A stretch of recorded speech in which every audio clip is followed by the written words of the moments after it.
कल क्या पढ़े थे लास्ट में?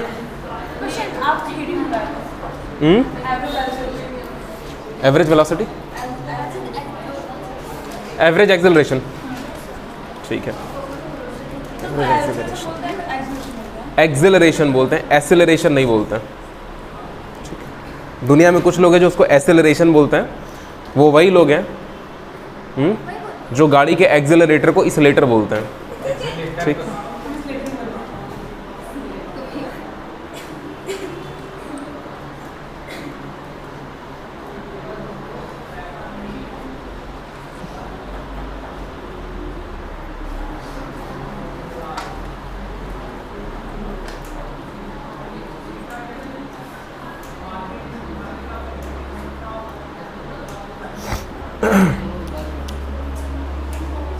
बाकी दोनों मार्कर किधर गया?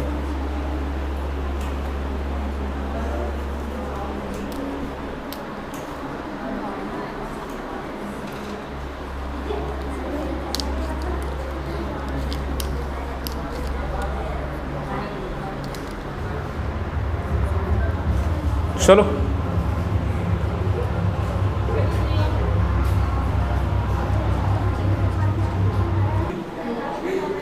चलो देखो, एक्सेलरेशन क्या होता है? वेलोसिटी का मतलब होता है कि तुम्हारा पोजीशन चेंज हो रहा है, ठीक है। वेलोसिटी का मतलब हो रहा है कि तुम्हारा वेलोसिटी, स्पीड का मतलब हो रहा है कि तुम्हारा पोजीशन चेंज हो रहा है। तुम्हारे पोजीशन चेंज होने का मतलब क्या होता है कि तुम एक जगह से दूसरी जगह अगर कुछ डिस्टेंस ट्रैवल कर रहे हो तो टाइम तो हमेशा चलता रहेगा। टाइम को तुम कंसिडर करो या मत करो, टाइम हमेशा चलता ही रहेगा, ठीक है। तुम्हारे कंट्रोल में होता है डिस्टेंस, तुम्हारे कंट्रोल में डिस्प्लेसमेंट। तुम डिस्प्लेस हो सकते हो अपने मन से, चाहो तो रुके रहो, चाहो तो चलो, समय चलता रहेगा, तुम टाइम को रोक नहीं सकते। बात समझ में आ रही है? तो बेसिकली जब तुम स्पीड और डिस्प्लेसमेंट स्पीड और वेलोसिटी पढ़ रहे थे तो उस समय तुम ये पढ़ रहे थे कि जब तुम पोजीशन चेंज करोगे विथ रिस्पेक्ट टू टाइम तो पहले पोजीशन से दूसरे पोजीशन में बीच में कितना डिस्टेंस है उसको तुम बोलोगे स्पीड, टाइम से डिवाइड करने के बाद, और कितना डिस्प्लेसमेंट है उसको टाइम से डिवाइड करोगे तुम बोलोगे वो क्या है? वेलोसिटी। डिस्प्लेसमेंट क्या होता है? दो पॉइंट के बीच का सबसे छोटा दूरी जो होता है, मतलब बेसिकली एक स्ट्रेट लाइन, दो पॉइंट के बीच का स्ट्रेट लाइन निकाल लो, वो क्या हो जाएगा? डिस्प्लेसमेंट हो जाएगा। आज तुमको क्या देखना है? आज तुमको देखना है एक्सेलरेशन। देखो, वेलोसिटी और स्पीड अगर तुमको समझ में आती है तो एक्सेलरेशन तुमको तुरंत समझ में आ जाएगा। क्यों समझ में आ जाएगा? क्योंकि जब तुम मोशन कर रहे होते हो, जब एक्सेलरेशन आता है ना तो मोशन तुरंत दो पार्ट में क्लासीफाई हो जाता है। एक होता है यूनिफॉर्म मोशन, एक होता है नॉन यूनिफॉर्म मोशन, ठीक है। अब यहाँ से तुम्हारा चैप्टर शुरू होगा और पूरा का पूरा चैप्टर जो है ना एक्सेलरेशन का, वो एक ही बार में तुम्हारा समराइज हो जाएगा। एक्सेलरेशन की वजह से मोशन दो अलग अलग टाइप के हो जाते हैं। एक होता है यूनिफॉर्म मोशन और एक होता है नॉन यूनिफॉर्म मोशन। इसका पूरा का पूरा मतलब आराम समझेंगे, बस देखते रहो। देखो, यूनिफॉर्म का मतलब होता है कोई चीज चेंज ना हो। जैसे स्कूल में बच्चे यूनिफॉर्म पहन करके जाते हैं ना, तो सारे के सारे बच्चे एक ही प्रकार के दिखते हैं, कोई बदलाव नहीं होता है, इसलिए उसको यूनिफॉर्म बोलते हैं। नॉन यूनिफॉर्म का मतलब क्या होता है कि something which is not uniform, जो चीज यूनिफॉर्म ना हो उसको बोलते हैं नॉन यूनिफॉर्म। मतलब अगर कुछ बदलाव हो रहा है, अगर कुछ चेंज, जैसे कि तुम डेली स्कूल पहन करके जाते हो, तुम उसको क्या बोलते हो? School uniform. अगर तुम कुछ और पहन के जाते हो, तुम क्या बोलते हो कि सर हम यूनिफॉर्म पहन के नहीं आए, मतलब you are in a non uniform dress. बात समझ में आ रही है? ठीक है। देखो, यूनिफॉर्म का मतलब होता है कि अगर तुम मूव कर रहे हो, और तुम्हारी स्पीड और वेलोसिटी चेंज नहीं हो रही है, दोनों चीजें। वेलोसिटी क्या होता है तुमको पता है? वेलोसिटी असल में स्पीड प्लस डायरेक्शन होता है ना। स्पीड क्या होता है? मैग्नीट्यूड ऑफ मोशन, और अगर उसमें डायरेक्शन भी जोड़ो तो वेलोसिटी हो जाएगा। वेलोसिटी के पास दो चीजें होंगी, पहला क्या होगा? पहला मैग्नीट्यूड होगा उस वेलोसिटी का, और दूसरा क्या होगा? डायरेक्शन होगा। वेलोसिटी के पास दो चीजें होंगी, पहला मैग्नीट्यूड। तुमको पता है असल में अगर कोई मोशन हो रहा है, उस मोशन के लिए तुम वेलोसिटी कैलकुलेट करो, वेलोसिटी वेक्टर, और तुम अगर उस वेलोसिटी वेक्टर का मैग्नीट्यूड निकालते हो, उसी को स्पीड कहा जाता है किसी एक सिंगल मोशन के लिए। जैसे मान लो मोशन स्ट्रेट लाइन में हुआ, तो उस स्ट्रेट लाइन के मोशन के लिए तुम वेलोसिटी वेक्टर निकालो, ठीक है। कैसे निकालेंगे वो बात की बात है। वेलोसिटी वेक्टर निकालो, उस वेलोसिटी वेक्टर का मैग्नीट्यूड कैलकुलेट करो, तो वो तुम्हारा क्या आ जाएगा? स्पीड आ जाएगा। तो क्या चीज छूटी? डायरेक्शन छूटा।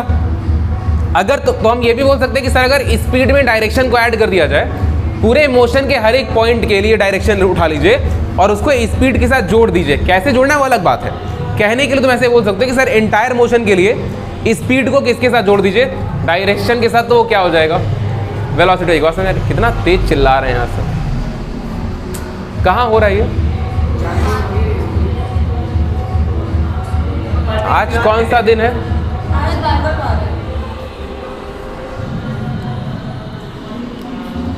चलो ध्यान दो, इग्नोर करो।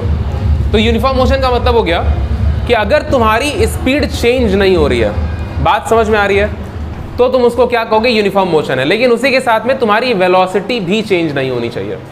बात समझ में आ रही है? अगर तुम्हारी वेलोसिटी, तो अगर हम बोल रहे हैं कि सर स्पीड की बात करें और वेलोसिटी, स्पीड और वेलोसिटी की बात अलग अलग नहीं करनी है, तुम सिर्फ वेलोसिटी की बात करो। अगर तुम सिर्फ वेलोसिटी की बात करोगे, बोलोगे सर वेलोसिटी चेंज नहीं होना चाहिए, तो उसमें तुम स्पीड की बात भी कर लिए और डायरेक्शन की बात भी कर लिए। क्योंकि वेलोसिटी चेंज नहीं होने का क्या मतलब होता है कि सर वेलोसिटी का मैग्नीट्यूड भी ना चेंज हो, ना ही डायरेक्शन चेंज हो। अगर वेलोसिटी का मैग्नीट्यूड चेंज नहीं होगा, इसका मतलब स्पीड चेंज नहीं हो रहा है, और अगर वेलोसिटी का डायरेक्शन चेंज नहीं होगा, इसका मतलब पूरी की पूरी वेलोसिटी चेंज नहीं हो रही है। बात समझ में आ रही है? तो देखो, यूनिफॉर्म मोशन का मतलब क्या हो गया कि सर वेलोसिटी जो है, वेलोसिटी वो चेंज नहीं होना चाहिए। इसका मतलब वेलोसिटी कांस्टेंट होना चाहिए। बात समझ में आ रहा है? इसका मतलब कांस्टेंट वेलोसिटी होना चाहिए। और कांस्टेंट वेलोसिटी का मतलब क्या हो गया, कांस्टेंट स्पीड, है ना, कांस्टेंट स्पीड, और डायरेक्शन में चेंज नहीं आना चाहिए।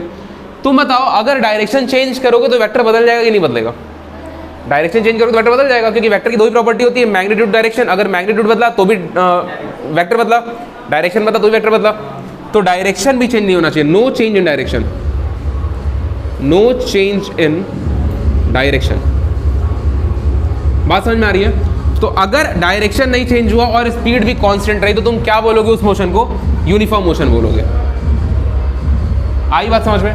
अच्छा, अब बात आती है कि सर नॉन यूनिफॉर्म क्या होता है। अगर मान लो हम तुमसे कहते हैं कि बेटा वेलोसिटी चेंज हो रही है, पूरी बात अगर तुम वेलोसिटी को लेकर के करोगे तो स्पीड की जरूरत ही नहीं पड़ेगी और तुम कंफ्यूज भी नहीं होगे। अगर तुम मान लो बोलते हो कि change in velocity, change in velocity will occur,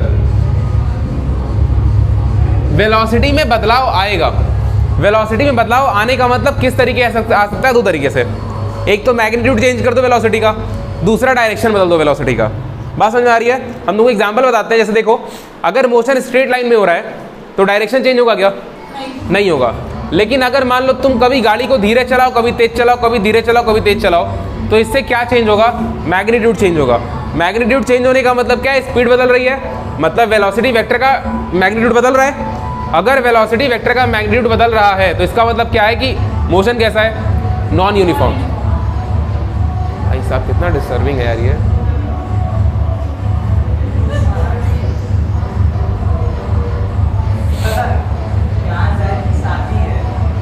तो बेटा शादी का ये समय थोड़े होता है, गाना बजाने का ये टाइम थोड़े होता है। कोई बात नहीं, इसीलिए एक नियम बना हुआ है ना, इसीलिए एक नियम बना हुआ है कि रात को 10 बजे के बाद शहरों में गाना नहीं बजता है। ऐसा नहीं होता है सर, बेटा तुम नहीं समझ रहे हो बात को ना, ऐसा कोई लोग फॉलो नहीं करते ना, क्योंकि जिसको फॉलो करवाना चाहिए वो खुद ही अपने घर बजवाता है गाना। अभी हम एक दिन आ रहे थे इस वाली गली से ना, ये जो शोधा कुमारी वाली गली है ना, इधर से हम जा रहे थे, तो अभी वहाँ कॉर्नर पे सजा वजा हुआ है। 11:30 बजे रात को एकदम टाइट फुल स्पीड में, अरे उसमें फुल वीडियो चाँप के ऑडियो में गाना बजा रहे हैं लोग। मतलब हम किसी बात की वजह से मेरा मूड फ्रस्ट्रेट था, हम सोचे फ़ोन कर दें पुलिस को, फिर हम सोचे नहीं जाने तो बात फालतू बढ़ जाएगी। लेकिन ऐसा नहीं करना चाहिए ना। अगल बगल में स्कूल है, एक तो ऐसे इलेक्शन का टाइम चल रहा है, जहाँ जाओ वहाँ पे चिल्ला रहे हैं लोग।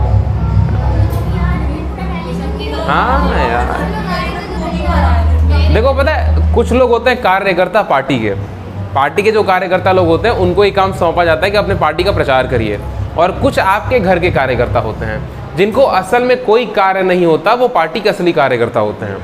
क्योंकि उनको घर में, जैसे कि होता है ना, घर में कुछ लड़के होते हैं जिनको कोई कार्य नहीं होता, वो बाहर निकल करके पार्टी के कार्यकर्ता बन जाते हैं। वो क्या कार्य करते हैं? चिल्लाने का काम करते हैं। घर में रहेंगे तो चिल्लाएंगे, है ना, भाई के ऊपर, बहन के ऊपर, मम्मी पापा के ऊपर, और बाहर रहेंगे तो भी वो वही कार्य करते हैं। तो बस ये किया जाता है कि वो जो कार्य घर में कर रहे हो तो उसको एक सही दिशा दे दी जाती है कि आप रोड पे जाके चिल्लाएं और रोड पे पार्टी का नाम लेके चिल्लाएं। बात समझ में आ रही है? यहाँ से वहाँ तक, इस कोने से उस कोने लोग जो है पार्टी का नाम लें।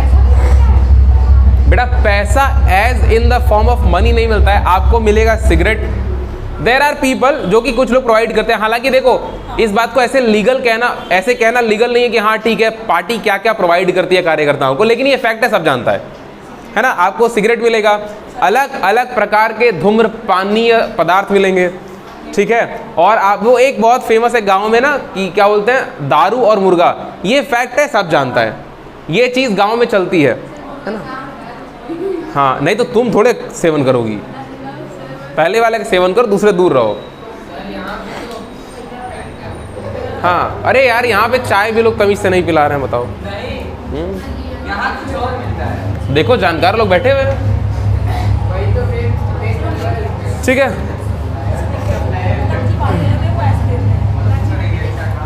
कोई बात नहीं, पैसा ऐसा नहीं मिलता है। हम ये सुने कि जो लड़के बाइक से प्रचार करते हैं उनको पेट्रोल का पैसा दिया जाता है, गाड़ी वाड़ी का, वो लड़के प्रचार करते हैं, तो वो समझ में भी आता है, ठीक है। आप रोड पे झंडा लेके घूम रहे, प्रचार कर रहे हैं, वो बात समझ में आता है। अरे आचार संहिता पता नहीं लागू हो गई, पता नहीं, ये लोग प्रचार ही कर रहे हैं। अभी आचार संहिता लागू जाने का प्रचार नहीं होता है, अली ये लोग रोज प्रचार कर रहे हैं, पता नहीं अलाउ कौन करता है यार।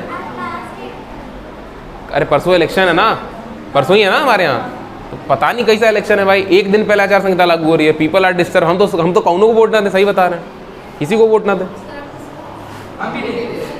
क्या चीज़ सेंट्रल लेवल पे, सेंट्रल देखो लोग कहते हैं बताया नहीं जाता सेंट्रल लेवल पे, लेकिन देखो बात ये है ना कि हम ऐसे पार्टी के वो नहीं है, मतलब पार्टी सपोर्टर नहीं है हम कि हम पार्टी का नाम लेके बोल दें कि हम इसको सपोर्ट करते हैं, ऐसा नहीं है जिस पार्टी में। क्योंकि हर जगह पे जैसे अगर मान लो फॉर एग्जांपल, मान लो हम तुमसे बोल दे, चलो मान लो कोई पार्टी एबीसी, हम तुमसे बोल दे हम एबीसी को सपोर्ट करते हैं, तुमको पता है बहुत सारे लोग इस बात को गलत समझ जाएंगे, उनको लगेगा सर एबीसी के सारे चीज़ों को सपोर्ट करते हैं।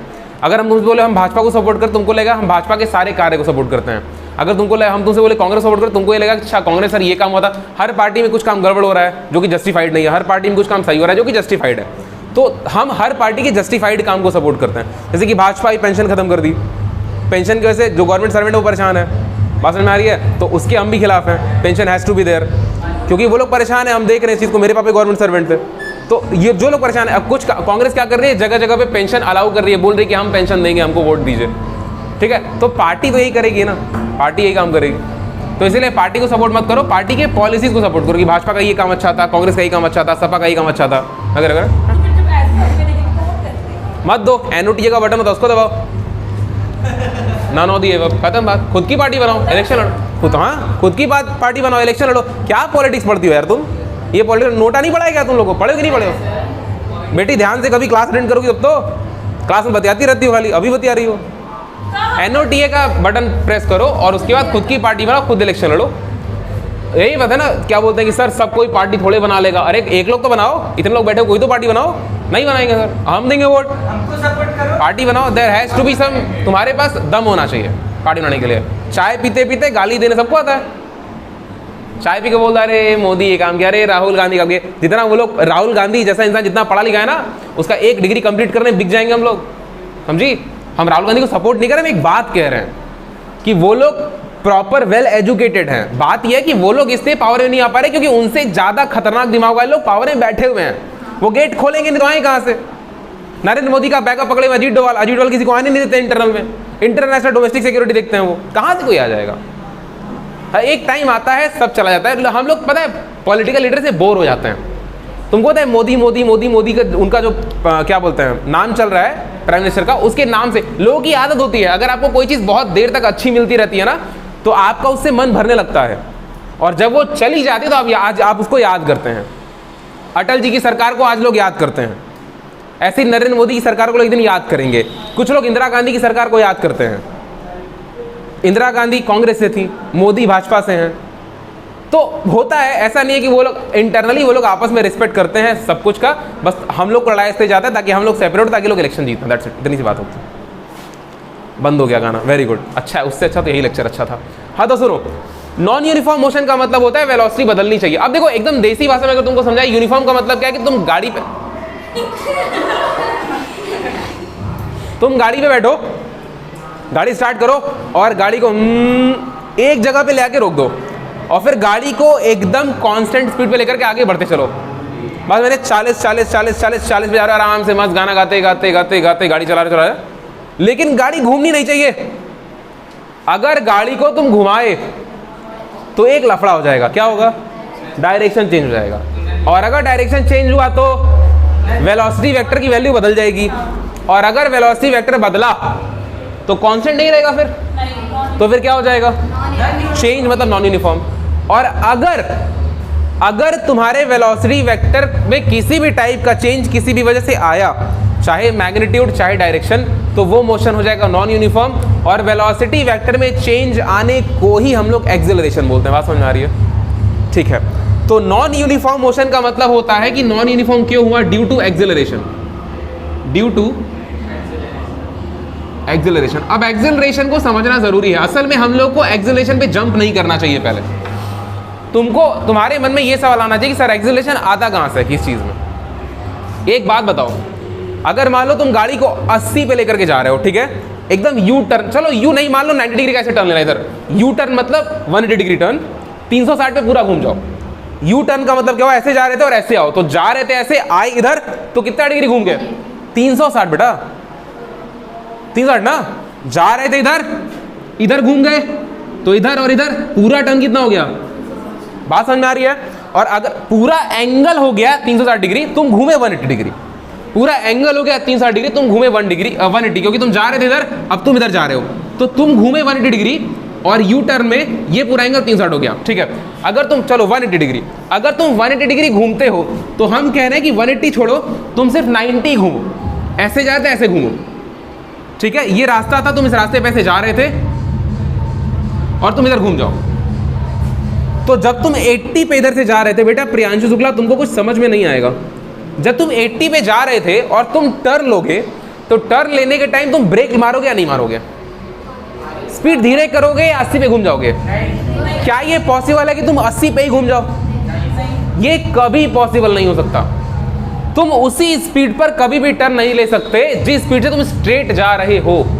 बात समझ में आ रही है? क्योंकि देखो होता क्या है, जब तुम गाड़ी टर्न कराते हो ना, तो गाड़ी असल में पहले जितने समय में, जितना पहले 1 घंटे में 80 किलोमीटर तय कर रही थी, जब तुम गाड़ी को घुमा रहे होते हो ना, तो तुम सेम टाइम में अब कम डिस्टेंस ट्रैवल करना चाहते हो। बात समझ में आ रही है? तो प्रॉब्लम क्या हो जाती है? प्रॉब्लम ये हो जाती है कि जब हम लोग कम डिस्टेंस ट्रैवल करना चाहते हैं तो स्पीड घटानी पड़ेगी। अगर तुम नहीं गाड़ी की स्पीड स्लो करोगे तो गाड़ी सड़क के आगे चली जाएगी, गाड़ी ऐसे ही घूमेगी और ऐसे आगे चली जाएगी गाड़ी। बात समझ आ रही है? ऐसा हुआ है कभी वहां से गाड़ी सरकी आगे? ऐसा होता है एक्सीडेंट में। जब गाड़ी लोग ब्रेक नहीं मार पाते मोड़ पे तो गाड़ी सरक जाती है। अगले पहिए ब्रेक लगाओ, पिछला पहिया सड़क कैसे घूम जाएगा? ऐसे साइकिल वाले बच्चे आजकल नहीं स्टंट मारते रहते गली में, आएंगे जोर से, गाड़ी घुमा के साइकिल ब्रेक मार देंगे, पिछला पहिया सड़क उधर चला जाता है। बात समझ आ रही है? तो ऐसा क्यों होता है? मजा आता है।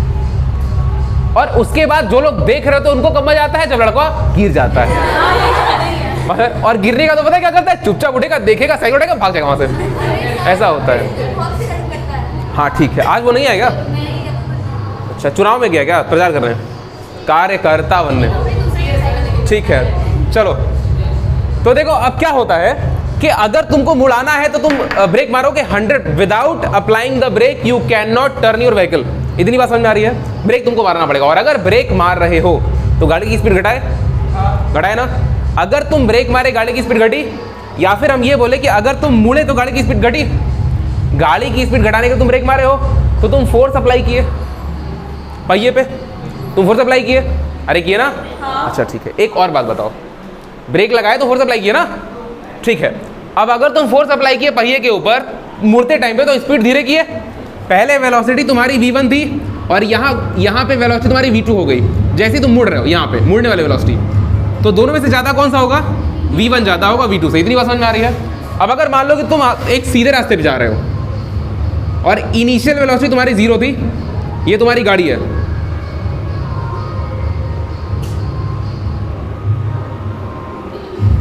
ये तुम्हारी सीट है गाड़ी की, अरे तुम बैठे हो, क्या मस्त गाड़ी है। ठीक है, अब तुम साइकिल चला रहे हो, इनिशियल वेलोसिटी 0 है, ऐसा लग रहा है कि बचा हुआ छटक के बैठा है साइकिल पे, ज्यादा छोटा लग रहा है ना? ठीक है, प्रियांशु शुक्ला लग रहा है। चलो सुनो, अगर मान लो गाड़ी इनिशियली 0 पे है तो तुम क्या करोगे? अगर गाड़ी तेज करना है, ये जो what ever it is, cycle गाड़ी कुछ भी, गाड़ी की स्पीड अगर तेज करनी है तो तुम फोर्स लगाओगे, अपने से हो जाएगा, फोर्स लगाओगे। अगर मान लो फोर्स लगाए और कुछ समय बाद आफ्टर सम टाइम दिस गाड़ी केम हियर, बात समझ में आ रही है? अगर कुछ टाइम के बाद ये गाड़ी यहाँ पे आ गई और जब ये गाड़ी यहाँ पे आई तो तुम उसका दोबारा से वेलोसिटी चेक किए तो तुमको पता है इसकी वेलोसिटी v1 है। दोनों में ज़्यादा कौन सा होगा? v1 ज़्यादा होगा किससे? u से, क्योंकि u तो 0 था ना ऑब्वियसली। तुम एक चीज़ देख रहे हो सर, v1 से v2 हो गया, मतलब वेलोसिटी घटी या वेलोसिटी बढ़ी, दोनों में एक चीज़ थी, फोर्स। बात समझ में आ रहा है? तो तुमको ये कॉमन अंडरस्टैंडिंग कक्षा से नहीं पता कि अगर किसी चीज़ पे आप फोर्स लगाते हैं, अच्छा एक न्यूटन का लॉ है, law of inertia. Law of inertia क्या बोलता है? अगर कोई चीज स्पेस में क्यों? क्योंकि धरती में तो फ्रिक्शन है, स्पेस की बात करते हैं, वैक्यूम। अगर कोई चीज वैक्यूम में किसी वेलोसिटी से चल रही है तो वो तब तक उसी वेलोसिटी से चलती रहेगी जब तक कि उस पर कोई बाह्य बल लगा के उसको, मतलब उसकी वेलोसिटी कम न किया जाए, या फिर अगर कोई चीज रुकी हुई है तो वो अनंत समय तक रुकी रहेगी, या तब तक रुकी रहेगी जब तक उस पर बाह्य बल लगा उसको चलाया ना जाए। बात समझ में आ रही है? बल आ रहा है हर जगह, फोर्स आ रहा है। फोर्स असल में वो चीज होती है जो तुम्हारे वेलोसिटी को चेंज करता है। बात समझ में आ रही है? फोर्स वो चीज होती है जो तुम्हारे वेलोसिटी को चेंज करता है, ठीक है। अब देखो एक्सेलरेशन का जन्म क्यों हुआ? इधर कहीं भी एक्सेलरेशन होगा क्या? क्यों नहीं होगा? क्योंकि इधर कहीं फोर्स ही नहीं होगा। बात समझ में आ रही है? इधर कहीं भी फोर्स नहीं होगा। तुम जब भी फिजिक्स को समझना, तुम जब भी फिजिक्स को ये मैकेनिक्स समझना, तो हर केस में तुम ये सारी चीजों को वैक्यूम में लेकर के समझना, तुमको दिक्कत नहीं आएगी। अगर तुम इसको धरती पे समझोगे तुम लफड़े फंस जाओगे। क्यों लफड़े फंस जाओगे? क्योंकि तुम सोचोगे सर गाड़ी को 45 पे चलाते रहने के लिए हम लोग को बार बार एक्सीलरेटर उस पे कितना तो पेट्रोल खर्च होता है, इंजन फोर्स लगा ही रहा है। इंजन अगर फोर्स लगा रहा है तभी तो गाड़ी 45 पे, तो फोर्स तो लग ही रहा है। तो बेटा इंजन को फोर्स लगाने की जरूरत इसलिए पड़ती है क्योंकि तुम जब रोड पे चल रहे होते हो तो फ्रिक्शन की वजह से, रोड के फ्रिक्शन की वजह से गाड़ी बार बार धीरे होने लगती है, तो तुमको फिर से गाड़ी को मेंटेन रखने के लिए फोर्स लगाना होता है, इसलिए इंजन खर्च होता है, मतलब फ्यूल खर्च होता है। तुम स्पेस में चले जाओ, अगर तुमको एक बार हम धक्का दे दिए 45 किलोमीटर पर आवर से, तो तुम 45 किलोमीटर पर आवर से कंटिन्यू अनंत डिस्टेंस तक चले जाओगे अगर तुम्हारे ऊपर कोई फोर्स लगा के तुमको रोका ना जाए। बात समझ में आ रही है? एक बार हम तुम्हारे ऊपर मोमेंटम दे दिए तो वो मोमेंटम तुम्हारे बॉडी के अंदर ही रहेगा और तुम उससे मोशन करते चले जाओगे जब तक कि दूसरा मोमेंटम अपोजिट डायरेक्शन में देके तुमको रोकना आ जाए। बात समझ में आ रही है? अगर मान लो हम तुमको ऐसे ठोक दिए स्पेस में से और तुम चलने लगे और थोड़ी देर जाके फिर ठोक दिए तो डबल स्पीड चलने लगोगे, फिर ठोके ट्रिपल, फिर ठोके क्वाड्रपल, है ना? क्या 4 गुना? चप्पल चप्पल बोली? क्या बोली? अच्छा वो हमको लगा मोनो क्या बोलते हैं, डबल ट्रिपल चप्पल, ठीक है, पांचाल, कुछ नहीं, ठीक है। बात समझ आ रहा है? तो देखो धरती पे फ्रिक्शन लगेगा, इस बात का ध्यान रखना। धरती पे अगर तुमको वेलोसिटी कांस्टेंट रखनी है, धरती पे अगर तुमको वेलोसिटी कांस्टेंट रखनी है कि मतलब सर वेलोसिटी में कोई चेंज ना आए, तो वहां पे तुमको फोर्स लगाना पड़ेगा। लेकिन फॉर्मूले में हम लोग जब रखते हैं तो हम लोग ये कंसीडर करते हैं कि सर कोई प्रकार का फ्रिक्शन नहीं है। फ्रिक्शन वाला केस अभी आएगा, जब तुम Newton law of motion chapter पढ़ोगे उसमें आएगा फ्रिक्शन का केस, तो उसमें फ्रिक्शन को भी बड़ा आसान होता है, बहुत आसान होता है, समझते चले जाओ बस। तो इसमें एक्सेलरेशन कहीं नहीं है, तो इसमें एक्सेलरेशन को क्या बोल सकते हैं? 0। बात समझ आ रही है? सर एक्सेलरेशन 0 क्यों होगा? क्योंकि फोर्स नहीं लग रहा है, तो फोर्स क्या? 0। और ये बात तुम यहां से समझ भी सकते हो, एक फॉर्मूला होता है कक्षा 9 में, F बराबर ma। अगर तुम किसी चीज पे फोर्स ही नहीं लगाओगे तो एक्सेलरेशन की वैल्यू 0/m हो गई, तो एक्सेलरेशन में कितना हो गया? क्या मास 0 हो सकता है क्या? अगर मास 0, सर बॉडी नहीं ना, आप फोर्स की बात तो किसी बॉडी के ऊपर करेंगे, आप फोर्स की बात जब भी करेंगे किसी पार्टिकल के ऊपर करेंगे, बिना पार्टिकल के फोर्स एग्जिस्ट करेगा क्या? मतलब किसी चीज के ऊपर अगर तुम बोलोगे सर इस पर फोर्स लगा रहे हो, तो जिस पर फोर्स लगा रहे हो there has to be some mass, उसके पास मास होना चाहिए। तो फोर्स के लिए मतलब एक्सेलरेशन के लिए फोर्स होना चाहिए और फोर्स के लिए मास होना चाहिए। इसीलिए सबसे पहले तुम कक्षा 9 में मैटर के बारे में पढ़ते हो, है ना? Is matter around us pure, शायद यही पहला चैप्टर है, ठीक है। इसीलिए तुम मैटर के बारे में पढ़ते हो और उसमें तुम पढ़ते हो matter is anything which has mass and occupies space. फिर तुम मास के बारे में पढ़ते हो, है ना? It is the amount of substance inside present, मतलब प्रेजेंट इनसाइड मैटर, कितना पदार्थ उसके अंदर प्रेजेंट है। मास पढ़ते हो, फिर मास के बाद तुम मोशन शुरू करते हो, क्योंकि मास रहेगा तो फोर्स लगाओगे, फोर्स लगाओगे तो एक्सेलरेशन पैदा हो जाएगा। इतनी बात समझ में आई? अगर मास है, स्पेस की बात कर रहे हैं, ध्यान रखना, नो फ्रिक्शन, धरती की बात नहीं कर रहे हैं। अगर मास है, अच्छा एक बात बताओ हमको, अगर तुमको ये बात समझ में आ गई तो एक बात बताओ, अगर मास है तो क्या उस पर फोर्स लगना अनिवार्य है क्या? नहीं, मत लगाओ फोर्स, पढ़े रहने दो, तो पढ़े रहने दो। स्पीड वेलोसिटी 0 है, खत्म बात, क्या दिक्कत आ रही तुमको? क्यों नहीं चैन है? पढ़े रहने दो। या फिर स्पेस में अगर चल रहा है, चलने दो, क्या दिक्कत तुमको? अरे है ना, स्पेस में बहुत सारे डिब्रीज होते हैं, वो क्या करते हैं, मतलब कूड़े कबाड़े स्पेस में चलते रहते चलने, तो क्या तुमको क्या दिक्कत आ रही है? फोर्स नहीं लग रहा है उस पर, स्पेस में फ्री फॉल ट्रैवल कर रहा है वो आराम से, क्या नहीं रुकेगा बेटा? जब तक कोई चीज़ सामने टकराती नहीं है, जब तक उसको कोई अपने ग्रेविटेशनल पुल में खींचता नहीं, वो चलता ही रहेगा, कभी नहीं रुकेगा। अगर वो रुकेगा बेटा, वो चल रहा है क्योंकि उसके अंदर एनर्जी है, उसको रुकने के लिए अपनी एनर्जी किसी को देनी पड़ेगी, किसी को एनर्जी देने के लिए कोई चीज़ होना भी चाहिए ना। जैसे यहाँ ग्रेविटेशनल फोर्स है, वहाँ भी तो कोई फोर्स होगा। कहाँ, स्पेस में कोई फोर्स कहाँ है? अगर किसी स्टार या प्लैनेट के बगल में आएगा तो वो खींच लेगा उसको, तो रुक जाएगा, नहीं तो नहीं रुकेगा। क्योंकि अगर किसी स्टार प्लैनेट के बगल में आया तो उसे चिपकना चाहेगा, क्योंकि पोटेंशियल एनर्जी कम करनी है उसको, पोटेंशियल एनर्जी घट जाएगी, चिपक जाएगा। तो अच्छा बार बड़े हो अभी, ठीक है। तो क्या होगा देखो, नॉन यूनिफॉर्म मोशन का मतलब क्या होगा? एक्सेलरेशन होना चाहिए, और एक्सेलरेशन कब होगा? जब फोर्स होगा। बात समझ में आई? सवाल मेरा ये है कि तुम समझ गए एक्सेलरेशन क्या होगा? अगर किसी के वेलोसिटी में चेंज आ रहा है, अगर किसी की वेलोसिटी, अगर हम वेलोसिटी बोल रहे हैं, बात समझ जाना, स्पीड और डायरेक्शन दोनों की बात कर रहे हैं, या तो स्पीड या डायरेक्शन, तुम हमेशा समझोगे, क्या समझोगे?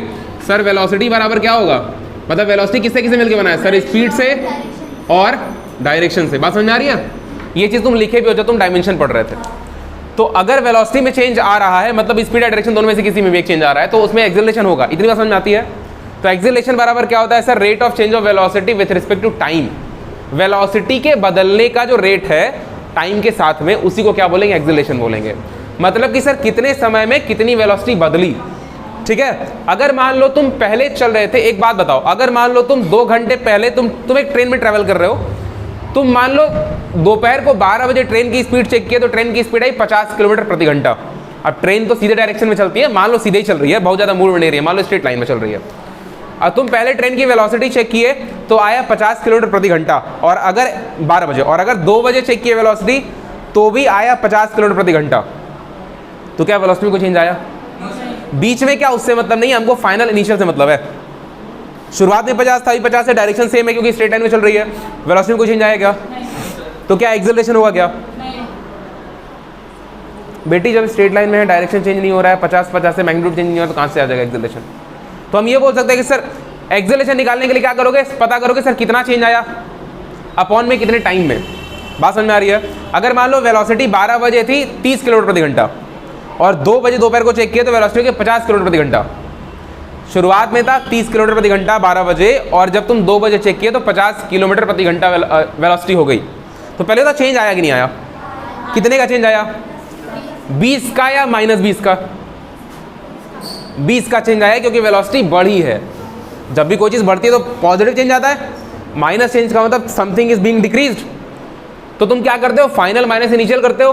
फाइनल 50 था, इनिशियल 30 था, घटा दिए तो 20 आया। कितने समय में? 12 बजे से 2 बजे तक कितना टाइम हुआ? 2 घंटा हुआ। तो एक्सेलरेशन के लिए क्या करोगे? Change in velocity upon change in time. Change in velocity कितना है? +20 अपॉन में चेंज इन टाइम 2 घंटे, डिवाइड करोगे 10। अब सुनो मेरी बात, हम एक्सेलरेशन बराबर बोले sir final minus initial upon में चेंज इन टाइम। इस डेल का मतलब चेंज होता है ना, चेंज इन टाइम। तुम क्या किए सर? 50 में से 30 माइनस कर दीजिए, और टाइम 2 घंटे का चेंज हुआ है। कितना आ गया सर? 20। ये वेलोसिटी थी ना, और ये क्या था? काटोगे 10, ऊपर किलोमीटर बचेगा, आवर कट जाएगा, मारेंगे पटक के ना। ये भी आवर नीचे, ये भी आवर नीचे, आवर का स्क्वायर हो जाएगा। बात समझ में आ रही है? एक्सेलरेशन को, ये तो किलोमीटर पर आवर में है, एक्सेलरेशन की यूनिट क्या आती है? एक्सेलरेशन होता है velocity upon time. Velocity meter पर सेकेंड, और टाइम का भी सेकेंड, तो मीटर पर सेकेंड स्क्वायर, तो है ना, डिस्टेंस अपॉन में टाइम स्क्वायर। तो ये क्या है? एक्सेलरेशन। कितने का? 10। अब इसका मतलब समझो, इसकी स्पीड 30 कितने बजे थी? 12 बजे। 50 कितने बजे हुई? 2 बजे। अच्छा, एक बार आइडिया लगा के अपने दिमाग से बताओ, कॉमन सी बात है कि 1 बजे उसकी स्पीड क्या रही होगी? 40 रही होगी। कॉमन सेंस की बात है। कैसे पता तुमको? क्योंकि सर 2 घंटे में 20 बढ़ा, इसका मतलब अगर एवरेज निकाल के बात किया जाए तो 1 घंटे में 10 बढ़ा होगा। 12:30 बजे क्या रही होगी? 35। बात समझ में आ रही है? मतलब अगर 1 घंटे में 10 बढ़ रहा है तो आधे घंटे में 5 बढ़ा होगा। बात समझ में आ रही है? तो ये जो एक्सेलरेशन आता है, ये जो एक्सेलरेशन आता है, तुम 10 बढ़ाए ना 1 घंटे में, एक्सेलरेशन यही बताता है। क्या बताता है? इस यूनिट का मतलब समझो, इस यूनिट का मतलब आप समझिए। यूनिट का मतलब क्या समझना है? एक्सेलरेशन क्या है तुम्हारा? 10। अगर मान लो वो मीटर पर सेकंड में होता, अगर मान लो, क्योंकि मीटर पर सेकंड में डील कर रहे हैं इसलिए सबको मीटर पर सेकंड बना रहे हैं, तो एक्सेलरेशन आया होता सर 10 मीटर पर सेकंड, ये आया होता है ना। मान लो कि 1 घंटे, यहां घंटा था तो हम 1 सेकंड कर दिए। इसका मतलब क्या है सर? 1 सेकंड में कितनी वेलोसिटी बढ़ी? 10 मीटर पर सेकंड। वेलोसिटी मीटर पर सेकंड है, तो अगर हम तुमसे बोल रहे हैं कि बेटा एक्सेलरेशन जो है वो है 10 मीटर पर सेकंड, वही तो है, मीटर पर सेकंड। तो मीटर पर सेकंड का मतलब क्या हुआ सर? वेलोसिटी हर सेकंड इतनी बढ़ रही है। ध्यान रखना है, डिस्टेंस नहीं है। ये एक्सेलरेशन ये बताता है कि हर बीते हुए टाइम में कितनी वेलोसिटी बढ़ जाएगी। एक्सेलरेशन का मतलब हुआ कि सर अगर ट्रेन पहले 1 घंटे में 50 किलोमीटर ट्रेवल कर रही थी, तो 1 घंटे बाद उसकी जो स्पीड होगी, 1 घंटे बाद ट्रेन बोलेगी कि अब हम 60 किलोमीटर ट्रेवल करेंगे, अगर एक्सेलरेशन 10 का है तो। बात समझ में आ रही है? अगर एक्सेलरेशन नहीं है, तो पहले भी ट्रेन 50 से ट्रेवल कर रही थी, 1 बजे भी 50 से ट्रेवल करेगी, 1:30 बजे, 2 बजे, 2:30 बजे, 3 बजे, सब बजे कितने ट्रेवल करेगी? 50। क्यों? क्योंकि एक्सेलरेशन, अगर एक्सेलरेशन होता तो उसका मतलब क्या होता? अगर मान लो तुमसे बोले कि कोई ट्रेन है जो 1 सेकंड में 10 मीटर ट्रेवल कर रही है, 1 सेकंड में 10 मीटर ट्रेवल कर रही है। ट्रेन ट्रेवल कर सकती है, कोई बहुत बड़ी बात नहीं है, ज़्यादा ही ट्रेवल कर लेगी, है ना। 1 सेकंड में 10 मीटर कर लेगी ना ट्रेन, ज़्यादा ट्रेवल कर लेगी आराम से।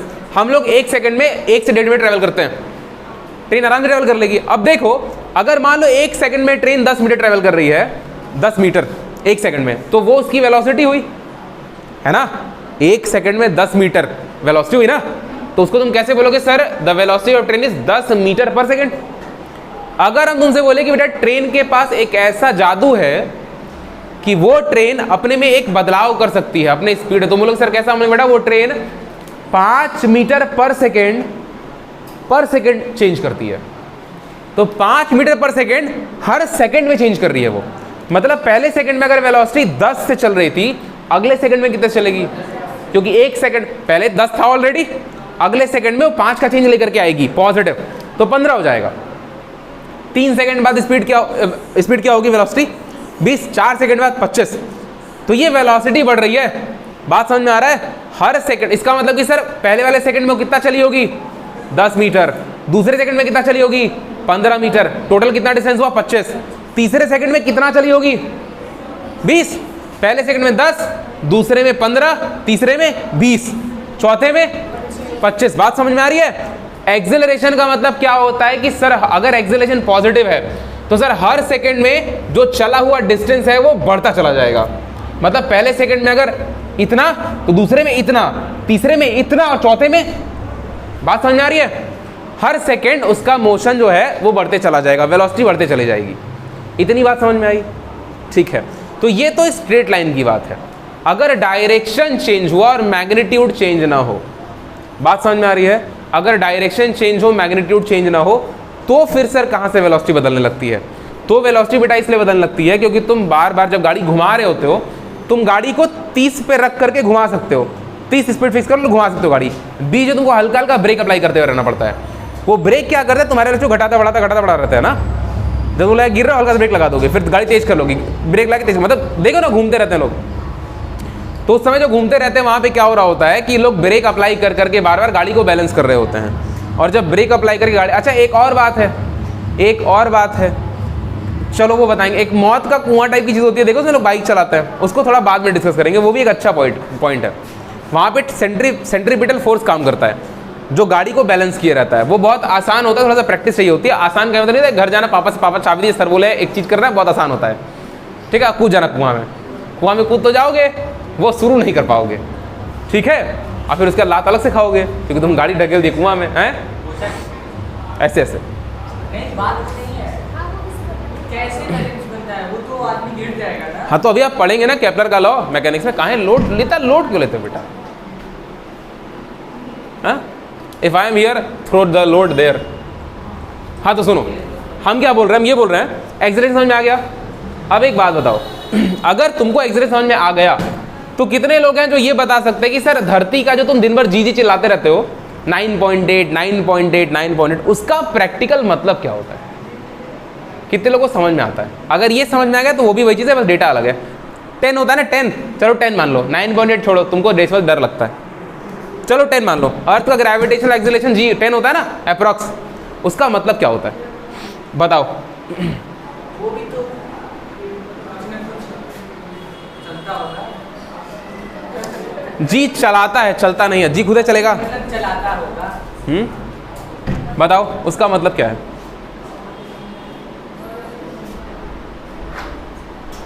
अगर तुम लोग मन में हनुमान चालीसा, गायत्री मंत्र, महामृत्युंजय मंत्र पढ़ रहे हो तो तुम्हारी इच्छा।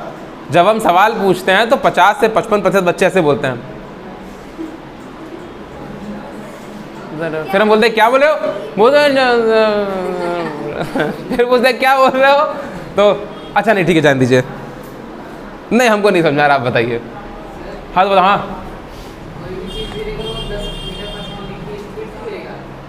तो बेटा वो तो तुम स्पीड बोल रहे हो, अरे तुम छोड़ दो चाहे लात मार दो, कोई भी चीज गिरेगा तुम स्पीड का नाम लिए ना। हम तो एक्सीलरेशन की बात कर रहे हैं बेटे, धरती का स्पीड नहीं होता। कभी ग्रेविटेशनल स्पीड सुने हो? ग्रेविटेशनल वेलोसिटी सुने हो? अरे बोलो, देखो सुना है परशुराम जी। हाँ परशुराम जी का नाम आंसर दो।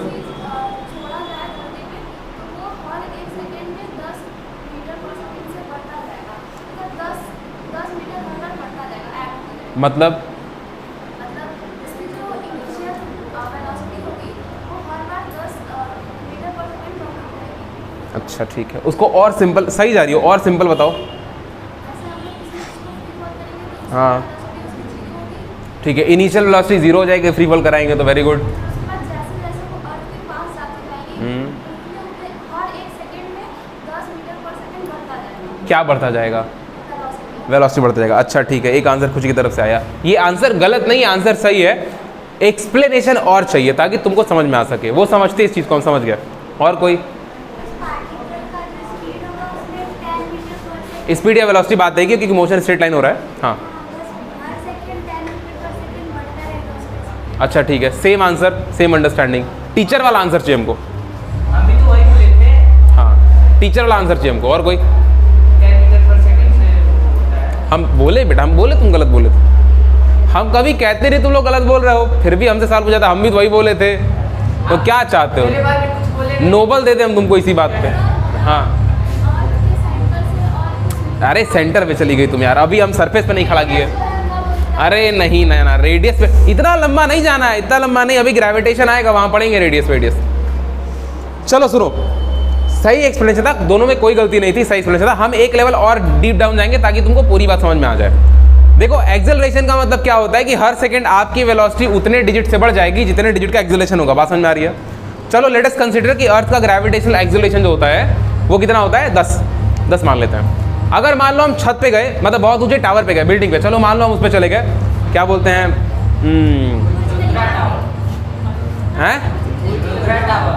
अच्छा चलो एक है शंघाई में एक बहुत ऊंचा टावर है ना, शंघाई वर्ल्ड फाइनेंशियल सेंटर नाम है उसका, है ना। वो असल में बुर्ज खलीफा के ऑर्डर का है, बहुत ऊंचा है, बहुत ऊंचा है। Technically Shanghai world financial centre जो है वो बुर्ज खलीफा से ऊंचा है, लेकिन बुर्ज खलीफा अपने ऊपर एक पतला सा रॉड टावर की तरह लगवा दिया है, बस रॉड की वजह से बुर्ज खलीफा से ज़्यादा ऊंचा हो जाता है। ठीक है, प्रैक्टिकल हाइट जो है वो शंघाई वर्ल्ड फाइनेंशियल सेंटर का ज़्यादा ऊंचा है।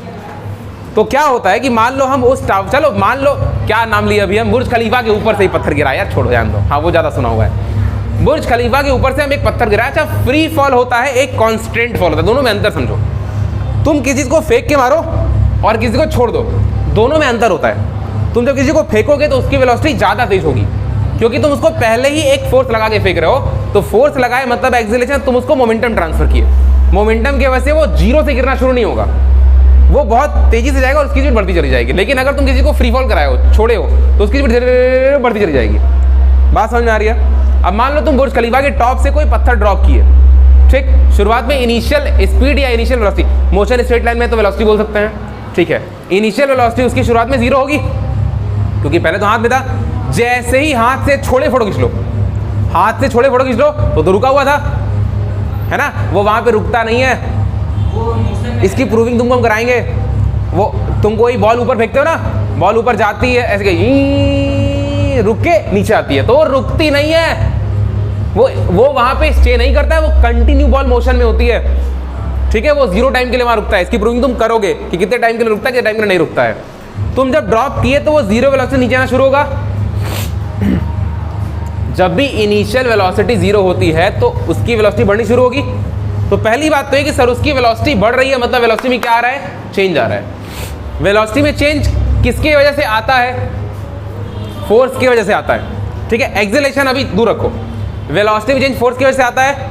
उस बॉडी के पास मास है ना, क्योंकि उस बॉडी के पास मास है, हम थोड़ा फिगर ही बना के समझाते हैं तुमको।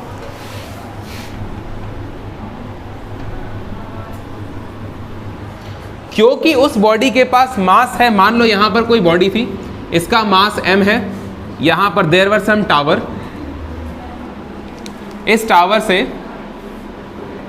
तुम यहां खड़े थे, तुम इस बॉडी को छोड़ दिए, ये बॉडी नीचे गिर रही है। अच्छा, इस समय इसकी इनिशियल वेलोसिटी 0 है, बात समझ आ रही है। उसके बाद वेलोसिटी बढ़नी शुरू होगी या घटनी शुरू होगी, अरे क्या ही घटेगी, पहले ही 0 पे है, अब क्या घटेगा, निगेटिव थोड़ा जाएगा, है ना। निगेटिव तो समझ रहे हो, ऊपर जाने लगे। वेलोसिटी वेक्टर निगेटिव हो सकता है ना, निगेटिव मतलब क्या, ऊपर, तो छोड़ो ऊपर जाएगा, हीलियम का गुब्बारा हुआ है ऊपर जाएगा, ठीक है। तो वेलोसिटी छोड़ो, ये नीचे आएगा, इसको तो तुम छोड़ोगे तो नीचे आएगा तभी जब फोर्स लग रहा होगा। क्या इस पे कोई फोर्स लगेगा, कौन सा फोर्स की वजह से नीचे आ रही है, ग्रेविटेशनल फोर्स। क्लास 9 में पढ़े हो, ग्रेविटेशनल फोर्स क्या होता है, असल में जो इसका वेट होता है वही ग्रेविटेशनल फोर्स के ऊपर लग रहा होता है, mg। इसका मास अगर m है तो इससे फोर्स कितना लगेगा, mg लगेगा। वेट क्या होता है, weight is the amount of force applied by the earth on you, या फिर it is the same amount of force applied by you on the surface of earth. बात समझ आ रही है, वेट असल में वो फोर्स होता है। mg फोर्स की वजह से नीचे आएगा। अब क्योंकि इसके पास फोर्स है तो इसकी वेलोसिटी में परिवर्तन आएगा। अच्छा, क्या ऐसा है कि किसी एक लेवल के बाद ये फोर्स खत्म हो जाएगा, नहीं, ये फोर्स खत्म तब तक नहीं होगा जब तक तुम अर्थ के सेंटर में नहीं चले जाते। तुम अर्थ के सरफेस पे रहोगे तो क्या ये mg नहीं लग रहा है, क्या लग रहा है, लेकिन जगह नहीं है ना, जगह नहीं है ना, जमीन तुमको रोके रखा हुआ है, उसको नॉर्मल फोर्स कहते हैं, वो भी पढ़ेंगे आगे। तो क्या होगा कि ये नीचे आना शुरू करेगा, वेलोसिटी बढ़नी शुरू करेगी। अब मेरी बात सुनो, इसकी वेलोसिटी जो है वो कितनी बढ़ेगी, तो ये फोर्स इस बात को सॉल्व करके बताता है, इस बात को सॉल्व करके फोर्स बताता है कि सुनिए, आपकी वेलोसिटी 1 सेकेंड में 10 मीटर पर सेकेंड बढ़ जाएगी। मतलब अगर यहाँ 0 है तो 1 सेकेंड बाद आपकी वेलोसिटी कितनी होगी, 10 मीटर पर सेकेंड, क्योंकि 10 मीटर पर सेकेंड बढ़ जाएगी तो 0 से बढ़ी। दूसरे सेकेंड बाद वेलोसिटी कितनी होगी,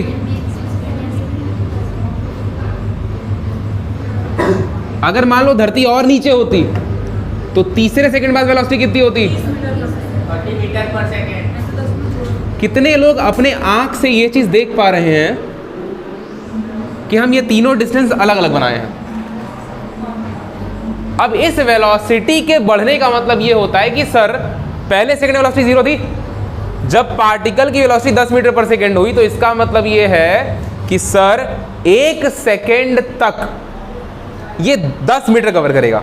मतलब पहले 1 सेकंड में 10 मीटर कवर करेगा, अगले सेकंड में इसकी वेलोसिटी कितनी हो गई, तो अगले सेकंड में कितना मीटर कवर करेगा। तो ऑब्जेक्ट अगर तुम ऊपर से फ्री फॉल कराओगे तो पहले सेकंड में कितना, दिमाग को फ्री रखो, एकदम फ्रेश माइंड समझो, ज्यादा कॉम्प्लेक्स मत घुसो। बॉडी को फ्री फॉल कराओगे तो g की वैल्यू 10 का मतलब एक्सेलरेशन 10 का मतलब होता है कि तुम फ्री फॉल कराए तो 1 सेकंड में वो 10 मीटर चलेगा, और अगले सेकंड में कितना मीटर, यहां से 20 या फिर यहां से 20, यहां से 20, 10 तो कवर कर लिया। अब ये पहला सेकंड खत्म, अब यहां से दूसरा सेकंड आपका शुरू हुआ, दूसरे सेकंड में वेलोसिटी 20 होनी चाहिए ना, क्योंकि 10-10 बढ़ाना है। दूसरे सेकंड में पहले में 10 चला, दूसरे में 20 चलेगा। बात समझ आ रही है।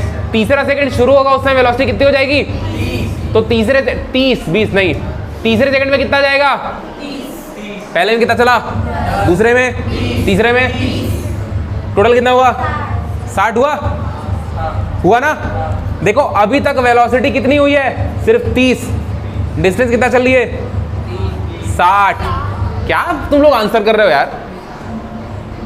तीसरे सेकंड में वेलोसिटी 30 हुई और तुम डिस्टेंस कितना कवर कर लिए? 60। 10, 20 और 30। बात समझ में आ रहा है? ऐसा नहीं लग रहा एपी में बात चल रही क्या? Arithmetic progression 10 meter, 20 meter, 30 meter, फिर अगले में, उसके अगले में, उसके अगले में। तो ये क्या हो रहा है सर? 10 मीटर, फिर 10 मीटर, फिर 10 मीटर, 10 मीटर, ये हो रहा है क्या? ये हो रहा है क्या? 10 मीटर, 10 मीटर, 10, ऐसा हो रहा है क्या? 10 मीटर, 10 प्लस 10, 20 मीटर, फिर 20 प्लस 10, 30 मीटर, 30 प्लस 10, 40 मीटर। ये जो डिस्टेंस में 10 का एडिशन होते चला जा रहा है, ये किसकी वजह से हो रहा है? इंक्रीमेंट इन वेलोसिटी की वजह से हो रहा है। क्योंकि हर सेकेंड जो आप डिस्टेंस ट्रेवल कर रहे हैं उसकी वैल्यू उतने ही सेकंड में बढ़ जा रही है। पहले 1 सेकंड में आप 10 ट्रेवल कर रहे थे, इसलिए आपकी वेलोसिटी 10 मीटर पर सेकंड थी। अब 1 सेकंड में आप 20 मीटर ट्रेवल करेंगे, क्योंकि अब आपकी स्पीड बढ़ गई है। अब आपका मैग्नीट्यूड, अब आपके ऊपर ज्यादा फोर्स लगा दिया गया है। बात समझ में आ रही है? तो अब अगले सेकंड में वेलोसिटी 10 और बढ़ करके, मतलब आपकी स्पीड 20 मीटर आप ट्रेवल करेंगे। उसके अगले सेकंड में आपकी वेलोसिटी 30 मीटर पर सेकंड होने का मतलब यह है कि अब आप 30 मीटर प्रति सेकंड कवर करेंगे। तो प्रति सेकंड तब कवर करते जब फोर्स लगना बंद हो जाता, लेकिन यहां तो अगले सेकंड में फिर फोर्स लग गया। तो 30 से अब बोल रहा है कह रहे फिर फोर्स लग गया, तो अब हम 40 कवर करेंगे।